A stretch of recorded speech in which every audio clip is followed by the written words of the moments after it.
నమస్తే రమ్మగారు. నమస్తే జయ. ఏదైనా ఒక మంచి కథ చెప్తారా? మామూలుగా మనుషులు కొంతమంది ఉంటారు. అమ్మ పెట్టా పెట్టదు, అడుక్కు తిననివ్వదు. ఇలాగుంటారు. అక్కడి నుంచి మనమేం చెయ్యం. కానీ అవతల వాళ్ళు బాగుపడితే ఓర్చుకోలేం.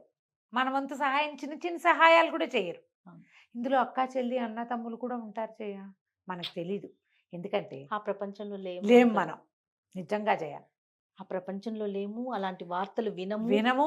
మన మన భగవంతుడు మనకిచ్చిన అదృష్టాలలో పరమాదృష్టం ఏంటంటే, మనతో ఉన్నవాళ్ళు మనని కిందకి లాగే వాళ్ళు ఎవరు లేరు జయ. మన అదృష్టం అంతే రమ్మగారు. పెట్టి పుట్టాం నిజంగా మనం. అన్ని రకాలుగా. వాళ్ళే మనని పైకి దోసి ఇంకా కొంచెం పైన నుంచోబెట్టడానికి అదే. ట్రై చేస్తారు కానీ, కాలు పుచ్చుకు గుంజేసే వాళ్ళు ఉన్న సమాజాన్ని మనం కేవలం మన అదృష్టం కొద్దీ కథల్లో వింటాం. ఎక్కడైనా బయట ప్రపంచంలో తెలుసుకుంటాం. ఆ విషయంలో మీ ఇంట్లో చివరి పుట్టిన నువ్వు, మా ఇంట్లో చివరి పుట్టిన నేను పరమాదృష్టవంతులం. మామూలుగా కాదు రమ్మగారు. నిజంగా నేను భగవంతుడికి కొన్ని లక్షల నమస్కారాలు చేసుకుంటాను జయ ఆ విషయంలో. ఇంత చక్కటి కుటుంబాన్ని ఇచ్చినందుకు. ఇచ్చినందుకు నిజంగా ఎంత అదృష్టవంతులము. కానీ నేను వింటాను జయ. మీరు ఎక్కువ వింటారు కదా రమ్మగారు. వింటాను. కాబట్టి మీకు అంత కొత్తగా అనిపించదు.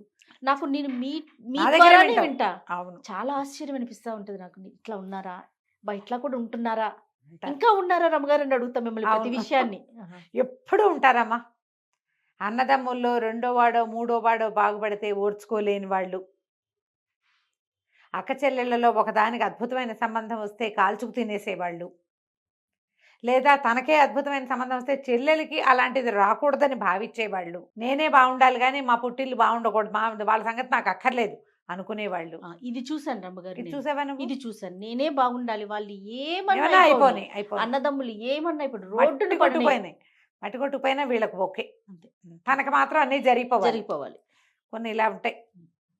ఆస్తుల పంపకాలప్పుడు, అవునండి. ఆస్తి పంపకాలప్పుడు అన్నదమ్ముడికి ఏమీ లేకపోయినా సరే, ఇందులో నేను ఇక్కడ పుట్టలేదా, నాకు హక్కు హక్కు హక్కు అని తనకు అన్నీ ఉన్నా లాగేసుకునే దౌర్భాగ్యులు, అన్నదమ్ముల్ని రకరకాల ఇబ్బందుల్లోకి నెట్టే ఆడపిల్లలు. రమగారు మరి ఆ చట్టం తీసుకురావటం కోర్టు విషయాలు మనం మాట్లాడుకోకూడదు. కూడదు సుప్రీం కానీ. కోర్టు ఏ సందర్భంలో చెప్పిందో ఆడపిల్లలకు కూడా ఆస్తి ఇవ్వాలని.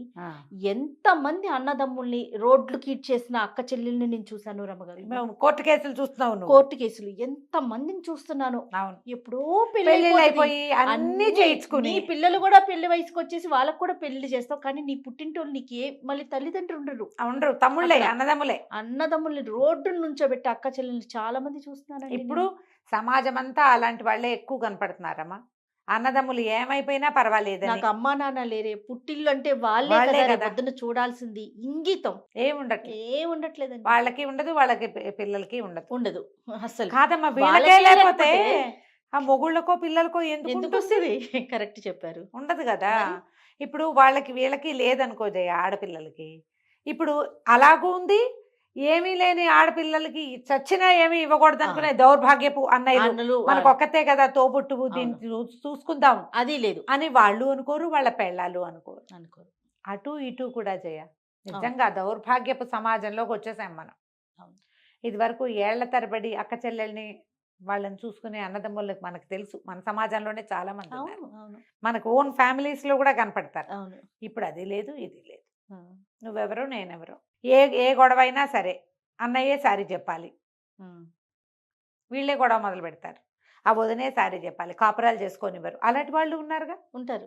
ఇది కాకుండా ఇప్పుడు మళ్ళీ ఆడపిల్లలు కొత్త కొత్త వాళ్ళు ఎట్లా అయ్యారు, ఏదైనా మొగుడుతో ప్రాబ్లం వచ్చిందంటే అది ఉందిగా ఆ చట్టం, ఆ నెంబర్ చెప్పడం కూడా నాకు ఇష్టం ఉండదు జయ. నిజంగా ఆ చట్టంలో పెట్టి అమెరికాలో ఎప్పుడో తన పెళ్లి కంటే ముందే పెళ్ళైపోయి అమెరికాలో ఉన్న ఆడపడిచి పేరు కూడా రాయిస్తున్న దౌర్భాగ్యులు, అలాంటి దౌర్భాగ్యపు ఆడపిల్లలు ఉన్నాయి. అన్ని ఉన్నాయి. సమాజంలో అన్ని రకాల సంబంధాలు సర్వనాశనం అయిపోయాయమ్మా.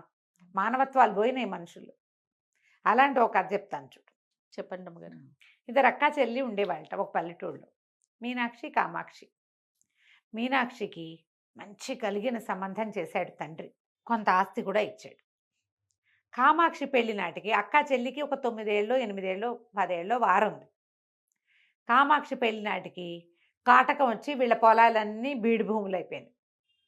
ఆ అమ్మాయికి పెళ్లి చేయటమే కష్టమయ్యి తండ్రి ఏదో నిరుపేద ఒక మగపిల్లాడు ఒకడు దొరికాడు చాలే అని కామాక్షికి ఇచ్చి పెళ్లి చేసేసాడు. మీనాక్షి పెళ్ళికి వచ్చింది, చూసి వెళ్ళిపోయింది అంతే. చెల్లెలకి ఏమైనా తీసి పెడదాం అనుకోవాలి. ఈ కామాక్షికి 4 5 పిల్లలు పుట్టారు. దరిద్రమైన పిల్ల, ఆ కాలంలో పిల్లల్ని ఆపుకోవటం ఉండేది కాదు. మీనాక్షి బాగా పెరిగింది సంపాదన. ఎప్పుడైనా ఆ ఊళ్ళ వైపు వచ్చినప్పుడు చెల్లెల్ని ఏమిటే ఈ దిక్కుమాలిన ఇంట్లో ఉన్నావు, ఇలా ఎందుకున్నావని ఏదో తిట్టేది.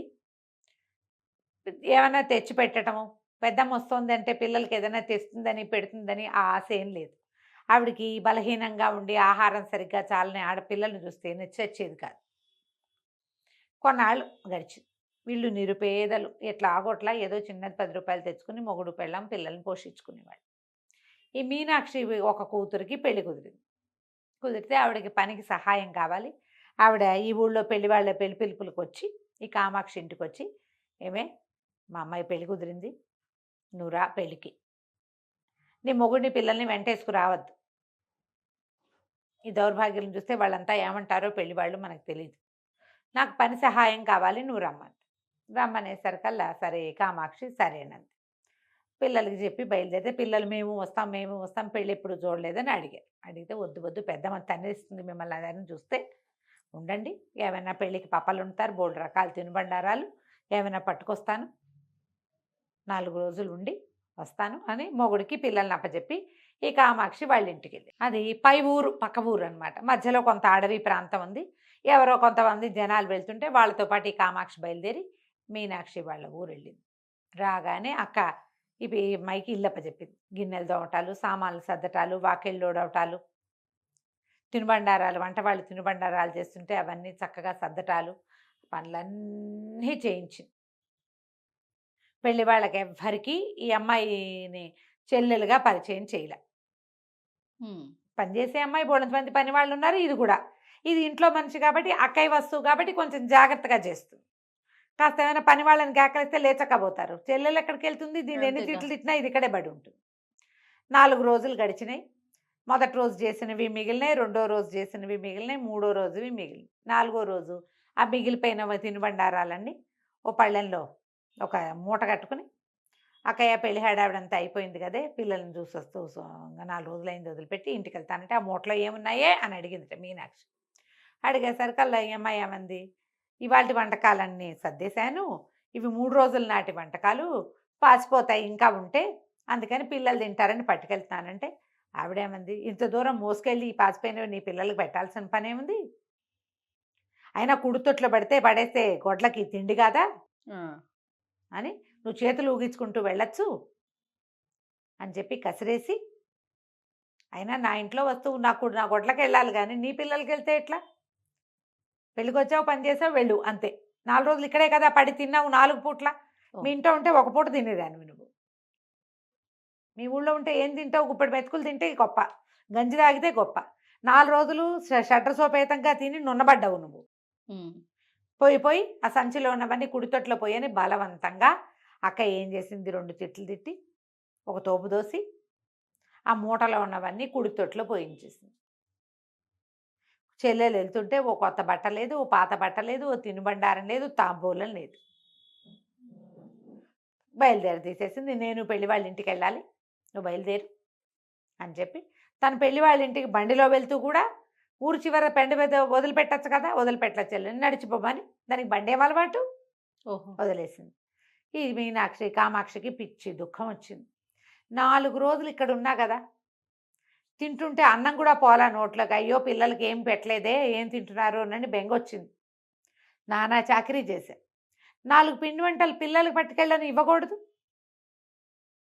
ఈ పని ఎవరింట్లోనో ఏ పెద్దవాళ్ళ ఇంట్లోనో చేస్తే వాళ్ళు ఇవ్వరు, 4 రూపాయలు చేతిలో పెట్టి 4 తినుబండారాలు ఇచ్చి ఏదైనా ఒక కొత్త గుడ్డ ఇచ్చి ముత్తైదువని బొట్టైనా పెట్టేవాళ్ళు, ఇది ఏమీ చేయలేదే నా బతుకు, చే దౌర్భాగ్య బతుకు, దిక్మాల బతుకు చాలించేయాలి, నా వల్ల కాదు ఈ బతుకు బతకటం, ఈ నిరుపేద బతుకు బతకపోతే ఏమైంది, 4 పిల్లలు నాకు లోటు లేకుండా అని కళ్ళలో నీళ్లు గారుతూ నడిచెళ్తుంటే కాళ్ళ కింద ఏదో పడి, తీరా చూస్తే అది ఇంతలా ఇంత పొడుగున్న పాము. అమ్మాయి బాగా వంగి చూస్తే చచ్చిపోయిన పాము. ఏం చేసింది, ఈ పాముని పట్టుకెళ్ళి వండి పెట్టేస్తే పిల్లలు కూడా చచ్చిపోతారు నాతో పాటే అని చెప్పి ఆ పావుని అక్కడ ఏదో కొంచెం పదునుగా చెట్ల కొమ్మలు ఏవో వస్తాయి కొంచెం ఇంత కోసుగా ఉన్నది కనపడితే తలా తోక తరిగేసి ఆ, దాన్ని చేత్తో పుచ్చుకెళ్ళింది. ఈ సంచిలో అది పడేసుకెళ్ళింది. ముక్కలు ముక్కలుగా కట్ చేసేసింది పావుని. ముక్కలు సంచిలో పట్టుకెళ్ళి పడేసి ఇంటికి తీసుకుపోయింది. పిల్లలందరూ వచ్చారు. అమ్మ అమ్మ ఏం తెచ్చావే ఏం తెచ్చావే అంటే పెద్దమ్మ చేప ముక్కలు ఇచ్చింది, పులుసు వండి పెడతాను అంటే మొగుడు బియ్యం ఉన్నాయి అన్నం వండుతాను అన్నాడు. ఓ పొయ్యి మీద బియ్యం పెట్టి బియ్యం పక్కన పెట్టి ఈ చేప ఇవి ఉన్నాయిగా పావు పావు ముక్కలు, ముక్కలు. ఈ పావు ముక్కలన్నీ ఓ కుండలో పడేసి ఉమ్, కాస్త నీళ్లు పోసి వచ్చి అంత చింతపండు పడేసి పొయ్యి మీద ఎక్కించింది. ఎక్కించి వెతికితే కాస్త ఉప్పు పసుపు ఉన్నాయి ఇంట్లో. అంత చారెడు ఉప్పు వేసింది, ఉప్పు కాస్త పసుపు వేసింది, కారం లేదు. దౌర్భాగ్యం బతుకు, కారానికి కూడా ముష్టికెళ్లాల్సిందే మనమని రేపు పులుసు వేసి చూస్తూ ఉండు, నేను అవతల ఇంటికి ఎక్కడికైనా వెళ్ళి కాస్త కారం అరువు తీసుకొస్తాను అని చెప్పి మొగుడిని పులుసు ముక్కలు కదపమని పొయ్యి దగ్గర నుంచోబెట్టి వెళ్ళింది. నుంచోబెడితే ఈయన ఏం చేశాడు, పులుసు కొత్త కొత్త ఉడుకుతోంది లోపల. ఏదో పదార్థం మాంసం పావుదైనా కూడా ఉడుకుతోంది కదా. ఉడుకుతుంటే ఇతను ఏం చేశాడు, అంత కట్టె చెక్కగా ఇవి ఉంటాయి కదా పులుసులు కదిపే గరిట, ఆ గరిటని ఆ కుండలో పెట్టి ఇట ఇట అన్నాడు. అనేసరికి ఇంటి కటకట అని తగిలింది. అర్థం కాలే, ఏమిటి చేప ముక్కలు తెచ్చానంది, ఏవో రాళ్ళు తగిలినట్టు తగులుతున్నాయి ఏమిటి లోపల అని లోపల చూస్తే కుండలో ఏమిటో మిలమిలలాడుతోంది. తనకు అర్థం కాల ఏమిటో అది. ఈ లోపల పెళ్ళ ఆవిడమ్మాయి ఏం చేసింది, ఈ వీధిలో వాళ్ళు ఎవరు అప్పులు ఇవ్వరు దీనికి పాపం ఆ అమ్మాయి కామాక్షికి. అవతల సందులో ఉన్న పాత పరిచేస్తులు ఎవరింటికో వెళ్ళి ఓ చారం వచ్చే అంతగా గిన్నెడు కారం చేత్తో పుచ్చుకొచ్చి ఆ కారం పుచ్చుకొచ్చి ఈ పులుసు దగ్గరికి వచ్చేసరికి మొగుడు అన్నాడు, ఏమిటో కర్ర పెట్టి కదిపితే శబ్దం వస్తోందే, అందులో ఏముందో చూడు, ఏదో మిలమిల్లాడుతోంది లోపల, ఏం వేసావు, ఏదైనా రాయా రప్ప ఏమిటే అన్నాడు. ఈ అమ్మాయి ఏం చేసింది, పల్లెటూర్లు కదా, ఒక లాంతర్ చేత్తో పుచ్చుకొచ్చి దీపం పెట్టి చూస్తే లోపల ఈ అమ్మాయి 8 ఇంతంత మాంసపు ముక్కలు పాము కట్ చేసి వేసింది. 8 బంగారు కణికలు ఉన్నాయి అందులో. అది ఏ దివ్య సర్పమో ఆ ఉడికేసరికి అది ఆ చింతపండు తగిలేసరికల్లా బంగారుగా మారిపోయింది ఆ పాము. ఇద్దరు పొయ్యి మీద నుంచి దించి కింద పెట్టారు. ఒక కణిక బయటికి తీశారు, అంతుంది. ఇంతంత ముక్కలు ఉన్నాయి పాము ముక్కలు, మెరిసిపోతోంది బంగారం. కడిగి చూశారు, నేలకేసి కొట్టారు, నేల మీద గీశారు, బంగారమే. ఏ దేవుడు మన ఇట్ట కరుణించాడు. చచ్చిపోదాం అనుకున్నాను నేను. చెప్పింది మొగుడికి పాము ముక్కలు చేసి పట్టుకొచ్చా, చేప అని చెప్పా పిల్లలకి, ఇది ఎట్టా అయింది, దేవుడు కరుణించాడు మన్ని. ఆ బంగారు కణికని తీసుకుపోయి బంగారపు కొట్లో అమ్ముకున్నారు.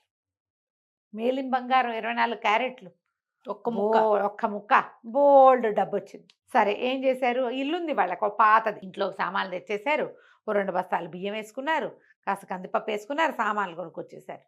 పక్కిళ్ళ వాళ్ళు అంటున్నారు, ఏమిటి సడన్గా వీళ్ళ ఇంటికి కళ్ళొచ్చింది, ఇంట్లో నుంచి పులుసు కూర వాసన వస్తున్నాయి. సాయంకాలం మర్నాడు వెళ్ళి పొద్దున్నే ఆ కుండపాలంగా మూత పెట్టి పక్కకు పెట్టేశారు. పిల్లలకి బట్టలు కొనుక్కొచ్చుకుంది, తను మంచి 4 చీరలు తెచ్చుకుంది. చుట్టుపక్కల వాళ్ళందరూ ఏమనుకున్నారు, అక్కయ్య కూతురు పెళ్ళికి వెళ్ళింది, అక్క ఏదో దీనికి సహాయం చేసింది, అందుకని వీళ్ళకి వడ్లు వచ్చినాయి, బియ్యం వచ్చినాయి, పప్పులు ఉప్పులు వచ్చినాయి, పిల్లలకి బట్టలు వచ్చినాయి, ఇల్లు వాకిలి శుభ్రంగా ఉన్నాయి. నీకు ఆహారం కడుపు నిండా వెళ్ళిందంటే ఇల్లు ఆటోమేటిక్గా కళ వచ్చేస్తుంది. అంతేగా, అన్నమే కదా ఇంటికి కళ. 2, 3, 4 రోజులు గడిచినాయి. ఊళ్ళో వాళ్ళు ఒకళ్ళుగా చెప్పుకోవటం మొదలుపెట్టారు. కామాక్షికి కలిసి వచ్చింది, వాళ్ళకి ఏదో డబ్బు సహాయం చేసింది. వీళ్ళు ఏం చేశారు, వారం గడిచేసరికల్లా ఇంటికి సున్నం వేసుకుందామని సున్నాలు వేసుకోవటం మొదలుపెట్టారు. డబ్బులున్నాయి మరి వాళ్ళ దగ్గర.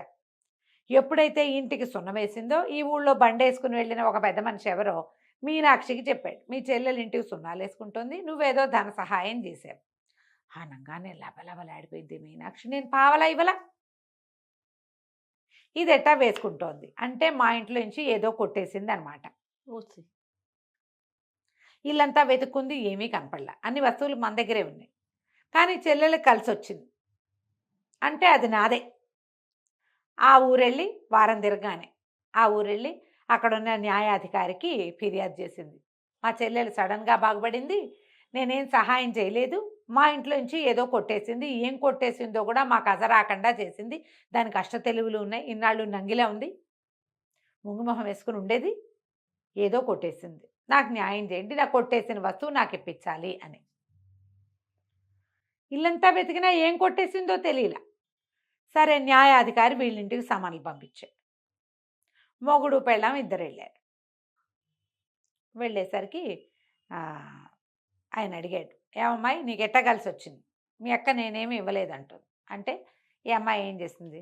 అయ్యా నేనేం చేయనండి, మా అక్కయ్య నాకేమి ఇవ్వలేదు, నన్ను ఇట్లా చేసింది, ముత్తైదు బిడ్డనండి నాకు మొహాన్ని బొట్టైనా పెట్టలేదు, తిరిగి వస్తుంటే ఒక పెద్ద పాము కనపడింది, దాన్ని ముక్కలు చేసా, పొయ్యి మీద పెట్టా, బంగారం అయింది అనేసరికల్లా ఆవిడ ఒప్పుకోలే, ఇది అబద్ధాలు చెప్తోంది, సాక్ష్యం చూపించమనండి అనగానే ఈ అమ్మాయి ఏం చేసింది, కుండ మూలు పెట్టి దాచుకున్నారుగా పులుసు మా పావు ముక్కలు ఉన్నది, కుండ తీసుకొచ్చి న్యాయాధికారికి చూపించేసరికల్లా ఆ కుండ అని ఎదురుగుండా పెట్టి న్యాయాధికారి అంటే, అమ్మ నీదైతే కుండలో చేపెట్టి నీ వస్తువు నువ్వు తీసుకో, నా బంగారమే తెచ్చి అది కరగేసి పామని అబద్ధం చెప్తోంది అంటుంది అక్క.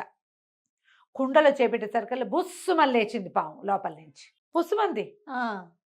చచ్చిపోయారు జనాలు. దానికి తలా తోక లేవు. అదే కదా, కామాక్షి చెప్తోంది తలా తోక కత్తిరించి తెచ్చానండి. మామూలు బుసకొట్ల హడిలిపోయి వెనక్కి పడిపోయింది. ఈయన న్యాయాధికారికి అర్థం కాల. అమ్మాయి కామాక్షి నువ్వు తీసుకోమ్మా, అందులో నుంచి ఏం వస్తువు ఉందో, నువ్వు బంగారు కణికని కరగబెట్టానన్నావు కదా అంటే, ఆ కామాక్షి దానికి ఏం భయం, ఆల్రెడీ తీసిందిగా, చేయబెట్టి బంగారు కణిక బయటికి తీసి దీనికి వచ్చింది, దానికి రాల. అది న్యాయాధికారి నాడు ఇందులో నీదేం లేదు, నువ్వు వెళ్ళిపో, ఈరోజు ఇంకోసారి ఇట్లాంటివి చేస్తే మర్యాదగా ఉండదు, వెళ్ళిపోమన్నారు. ఊళ్ళో వాళ్ళంతా కామాక్షిని మెచ్చుకున్నారు. ఇప్పుడు అక్కడ అక్క దగ్గర తనకి రూపాయి ముట్టకపోతే, తనకు ఒక్క తిండి వంట కూడా రాకపోతే, ఇంకోతైతే ఏదైనా తీసుకొచ్చేసాను అక్కయ్య ఇంటి నుంచి. అది చచ్చిపోదాం అనుకున్నందుకు భగవంతుడు ఈ అమ్మాయికి మేలు చేశాడు, అంతేగా. అంతే అందరూ చెప్పుకున్నారు, అది పిశాచం అక్క కాదు అది, కనీసం పిండి వంట కూడా. ఈ కథ అంతా బయటకు వచ్చేసింది, నేనేమి ఇవ్వలేదండి అక్క, నా చేత్తో నేనేమి ఇవ్వలేదని అందరి ముందు అవి ఒప్పుకుంది. ఇప్పుడు కామాక్షి మా అక్కయ్య నాకేం పెట్టలేదంటే, ఏదో పెట్టే ఉంటుంది, ఊరికే 10 స్వీట్లనే ఇవ్వకుండా ఎందుకుంటారమ్మా, మరీ విడ్డూరంగా చెప్తుంది అనుకుంటాం. అవును, నేనేమి ఇవ్వలేదు అని అవతల వాళ్ళే ఓపెన్గా చెప్పినప్పుడు ఇక తెలిసిపోయిందిగా. ఇక ఏనాడు మీనాక్షి ఈ ఊళ్ళోకి రాలా. కామాక్షి మాత్రం శుభ్రంగా తమకి భగవంతుడు అనుగ్రహించిన ఆ బంగారాన్ని నమ్ముకుని పిల్లల్ని వృద్ధిలోకి తెచ్చుకుంది, వ్యాపారం పెట్టుకున్నారు, హాయిగా వాళ్ళ జీవితాలు వెళ్ళిపోయినాయి. కథ కంచికి మనం ఇంటి. ఎంత బాగుందో రమ్మ గారు. నమస్తే. నమస్తే చే